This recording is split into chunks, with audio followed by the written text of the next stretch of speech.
La situation sur le terrain est catastrophique. Catastrophique du point de vue humanitaire, puisque depuis le déclenchement de la rébellion en janvier 2012 et la conquête de la moitié nord du Mali par différentes formes de rébellion, plus de 500 000 Maliens ont dû fuir leurs habitations et vivent dans des conditions absolument catastrophiques.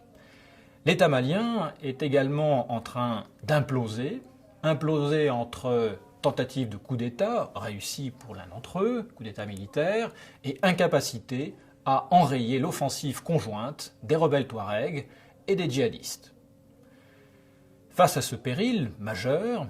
la communauté internationale a très rapidement pris conscience au cours de l'année 2012 et 2013 de la gravité de la situation, et le Conseil de sécurité a voté une résolution qui autorise la mise en place d'une force militaire internationale sous le chapitre 7 de la Charte au profit de la CEDEAO, la Communauté économique des États de l'Afrique de l'Ouest, et cette mission militaire internationale a pour but de faire face à la menace régionale des terroristes, des militants islamistes et bien sûr de rétablir l'unité territoriale et la souveraineté du Mali. Toutefois, face à cette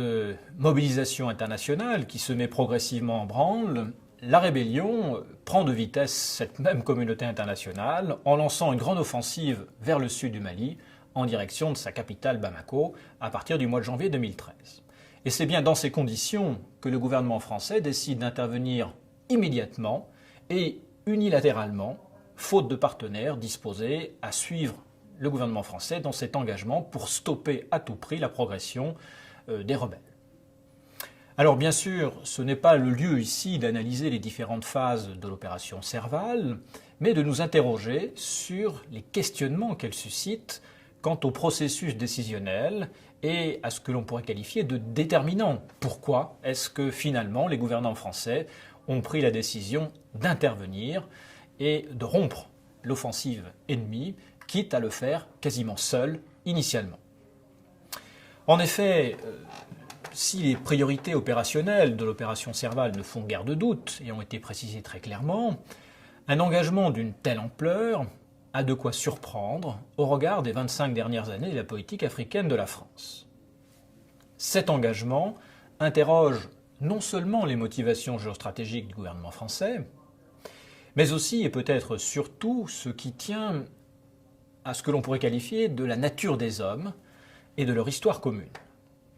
La France-Afrique, puisqu'il s'agit bien de cela, cette famille franco-africaine célébrée, le premier par le président ivoirien Félix Houphouët-Boigny dans les années 50 puis dans les années 60, ne constitue-t-elle pas encore au XXIe siècle la toile de fond imprescriptible des décideurs français? Est-ce que ce schéma culturel, finalement historique, perdure au moment de prendre la décision d'intervenir ou non au Mali ou dans d'autres contrées africaines francophones? La décision d'intervenir au Mali, dans ces conditions, relève-t-elle d'un engagement direct, j'allais dire d'urgence au caractère exceptionnel, ou au contraire, s'agit-il d'un changement majeur de paradigme de la politique africaine de la France, après 25 années d'un relatif désengagement? Voilà, donc on peut distinguer plusieurs niveaux de déterminants. Tout d'abord un aspect conjoncturel,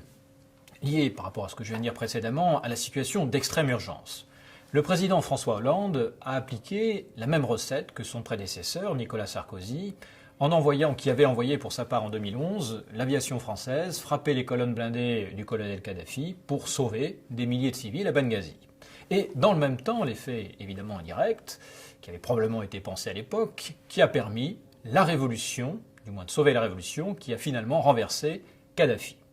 Il s'agit donc très clairement, dans l'esprit des décideurs français, d'aider les forces maliennes à arrêter la progression des groupes terroristes, à les repousser, tout en assurant la sécurité des populations civiles qui peuvent être menacées. L'intervention doit donc permettre de faciliter la mise en œuvre des décisions internationales en permettant le déploiement rapide des 2 missions internationales complémentaires, la mission internationale de soutien au Mali, la MISMA, et la mission de formation de l'armée malienne, mise en avant par l'Union européenne et UTM. Deuxième aspect, un aspect plus politique, si j'ose dire, parce qu'il touche à la souveraineté de l'État malien. Il s'agit très clairement de restaurer la souveraineté de l'État malien et de redresser, ou même de reconstruire, les instruments de politique régalienne d'un État failli qu'est le Mali, puisque les structures policières et militaires de l'État malien se sont révélées totalement incapables de faire face aux mouvements salafistes surarmés et endoctrinés. Outre l'aspect évidemment purement militaire de la mission Serval, l'essentiel de l'engagement français consiste, j'insiste, fondamentalement à restaurer la souveraineté malienne et surtout à opérer cette restauration dans un cadre d'une véritable transition politique démocratique. Troisième aspect, un aspect stratégique. Il s'agit très clairement de la part des décideurs français d'empêcher la création d'un État djihadiste au cœur du Sahel qui non seulement risquerait de déstabiliser l'ensemble de l'Afrique de l'Ouest et de l'Afrique du Nord, mais menacerait également la France et l'Union européenne sur leur façade méridionale. Il ne faut pas oublier, de ce point de vue-là, que la chute du colonel Kadhafi et de son régime a inondé littéralement la région du Sahel, et ce jusqu'au Moyen-Orient d'ailleurs, d'un afflux d'armement provenant du pillage des énormes arsenaux libyens. Et ce pillage s'est fait en particulier au profit, au bénéfice des groupes salafistes radicaux.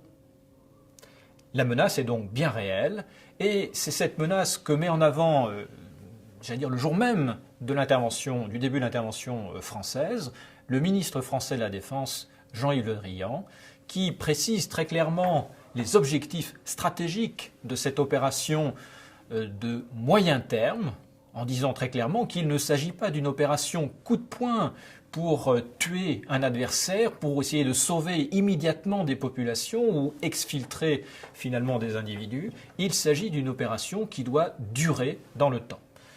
Que dit Jean-Yves Le Drian? Je le cite, « C'est la sécurité de la région, de la France, de l'Europe qui est en jeu. La menace, c'est la mise en place d'un État terroriste à portée de l'Europe et de la France, prise en main par des groupes qui nous visent explicitement depuis des années, à commencer par AQMI. C'est donc en prenant en compte l'urgence de la menace sur ce triple plan, malien, régional et euro-africain, que l'intervention française est décidée et que les forces françaises donc sont engagées immédiatement. Il faut également, me semble-t-il, bien conserver à l'esprit que ce type de conflit malien a un caractère à la fois global et local. En ceci que la complexité et la multiplicité des enjeux interpénétrés en fait une guerre contre le djihadisme et un défi, à la fois local et global. Il nécessite donc une grande connaissance sur les mondes arabes et musulmans afin de pouvoir frapper au plus juste et avec des stratégies, non seulement du point de vue de l'application de l'outil militaire, mais aussi avec toute une stratégie politique derrière, un objectif qui permette de rétablir durablement une solution, une stabilité politique de l'État malien et de l'ensemble du Sahel. On peut également penser dans ce schéma que l'ancienneté du positionnement du SDEC puis de la DGSE auprès des populations touareg a probablement permis d'analyser la situation d'une manière moins binaire, moins manichéenne que islamistes radicaux d'un côté et maliens de l'autre, et ainsi de préparer le travail de division des adversaires des forces françaises et maliennes sur le terrain.